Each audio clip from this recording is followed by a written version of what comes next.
Apektado ang kabuhayan ng mga mangingisda at bangkero sa Pangasinan dahil sa mataas na alon at malalakas na agos ng ilog. Live mula sa Dagupan, Pangasinan, may unang balita si CJ Torida ng GMA Regional TV. CJ. Igan, nandito tayo ngayon sa daungan ng mga bangka sa Barangay Pantala, Dagupan City. At ayon sa ilang mangingisda rito, mahigit isang linggo na raw silang hindi nakakapalaot dahil sa nararanasang sama ng panahon. Mahigpit na nagamonitor sa mga mangingisda at lagay ng panahon ang PDRRMO sa Pangasinan. Bawal pumalaot dahil malalakas at matataas ang mga alon sa dagat. Delikado ito sa mga maliliit na bangka. Ang mga mangingisdang ito sa Barangay Pantal, Dagupan City, sinamantalang mag-ayos ng kunay o yung ginagamit na lang pantaboy sa mga isda papunta sa lambat. Inaayos din daw ang makina ng kanilang bangka para walang magiging aberya pagbalik nila sa laot. Medyo malon-alon pa sa dagat, kaya alanganin pa kayong makalabas.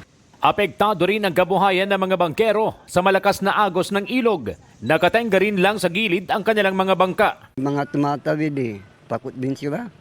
Pagkuan, malakas ang agos. Kaya naglalakad na yung kuan. Iba ang... Ang ilan, sinamantala ring ayusin ang kanilang sirang bangka, habang ang ilan, in-enjoy muna ang pangingisda sa gilid.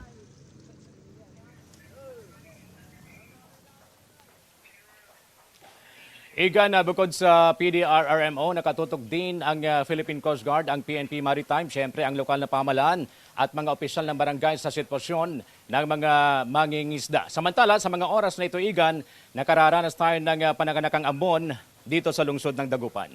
Igan? CJ, sa ibang lugar sa Pangasinan, may mga baha pa ba ngayon?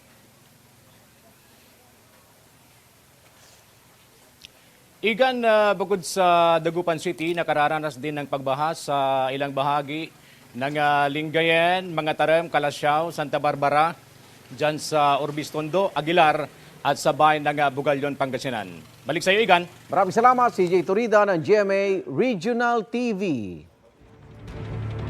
Igan, mauna ka sa mga balita, mag-subscribe na sa GMA Integrated News sa YouTube para sa iba't ibang ulat sa ating bansa.